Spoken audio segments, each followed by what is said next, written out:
તો કેમ છો મિત્રો? મજામાં? તમારું સ્વાગત છે ઈટ સ્ટડી વર્લ્ડમાં, તમારી પોતાની ચેનલમાં. તો આજે આપણે જોવાના છીએ સંસ્કૃત પાઠ 1 વંદના. પાઠ 1 વંદનામાં આપણને શ્લોકો આપેલા છીએ.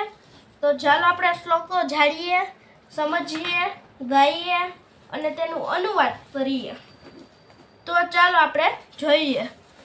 તો પહેલો શ્લોક છે યા દેવી સર્વભૂતેષુ વિદ્યારૂપેણ સંસ્થિતા. એટલે તે જે દેવી બધા પ્રાણીઓમાં વિદ્યારૂપ રહેલ છે તેને વારંવાર નમસ્કાર. એટલે તે તરે છે નમસ્તે નમસ્તે નમસ્તે નમો નમઃ. એટલે તેને વારંવાર નમસ્કાર. પછી બીજો શ્લોક છે પઠામિ સંસ્કૃતમ નિત્યમ વદામિ સંસ્કૃતમ સદા. એટલે તે હું હંમેશા સંસ્કૃત વાંચું છું, ભણું છું, હું હંમેશા સંસ્કૃત બોલું છું. ધ્યાયામિ સંસ્કૃતમ સમ્યક વંદે સંસ્કૃત માતરમ. સ્વાધ્યાયામિ સંસ્કૃત સમ્યક વંદે સંસ્કૃત માતરમ. એટલે તે હું સારી રીતે સંસ્કૃતનું ધ્યાન કરું છું, સંસ્કૃત ભાષા રૂપે માતાને વંદન કરું છું. આ શ્લોકો એક્ઝામ માટે ખૂબ જ આઈએમપી છે. આ પૂછાશે તેમ તે આવા શ્લોકો દર વખતે પૂછાય છે.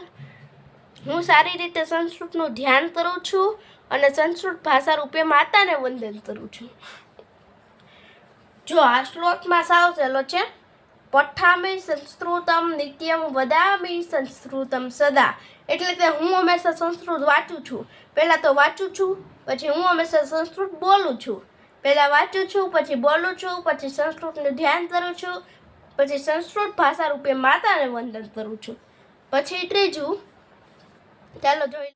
તો ત્રીજું શુભમ કરોતુ કલ્યાણમ આરોગ્યમ ધન સંપદમ.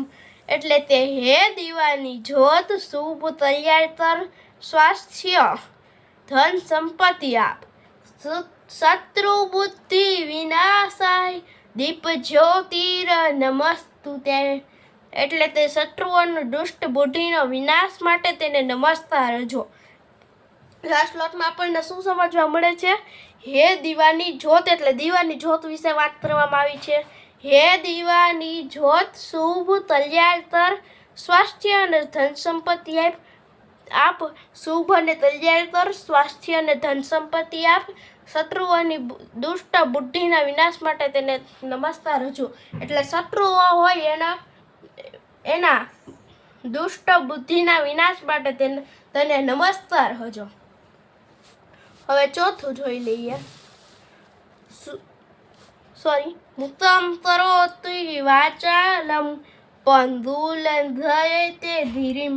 એટલે તે જેની કૃપા મૂંગાને વાચાળ બોલતો કરે છે, પાંદડાને પહાડ ઓળંગાવે છે.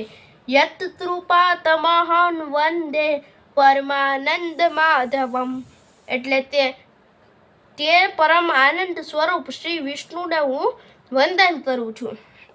એટલે તે જેની કૃપા મૂંગાને બોલતો કરે છે, પાંદડાને પહાડ ઓળંગાવે છે, તે પરમ આનંદ સ્વરૂપ શ્રી વિષ્ણુને હું વંદન કરું છું.